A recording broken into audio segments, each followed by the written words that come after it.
Жолдош генерал-лейтенант мамлекетче давал туруктуу генерал-майор Шаршеев.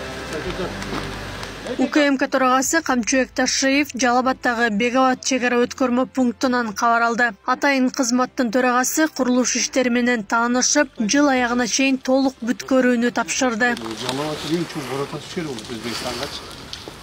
Наймак, достук, маданият, булардын бардыгы кичинек району бул областуу. Бул жер эң чоң.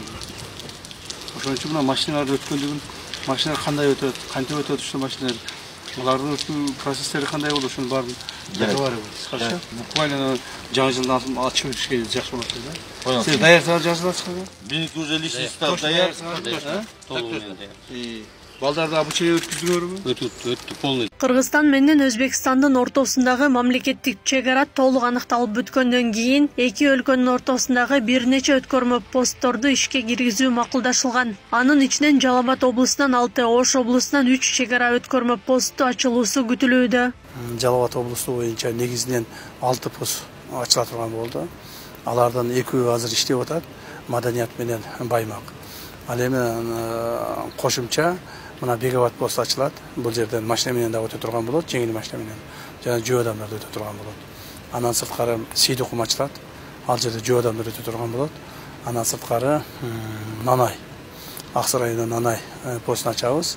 Ошентип Жалабат облусунан 6 пост иштей турган болуп атат. Анан Ош облусунан кошумча дагы Араван районунан Карабаш өткөрүү пункту ачылат. Ал жөө адамдар үчүн.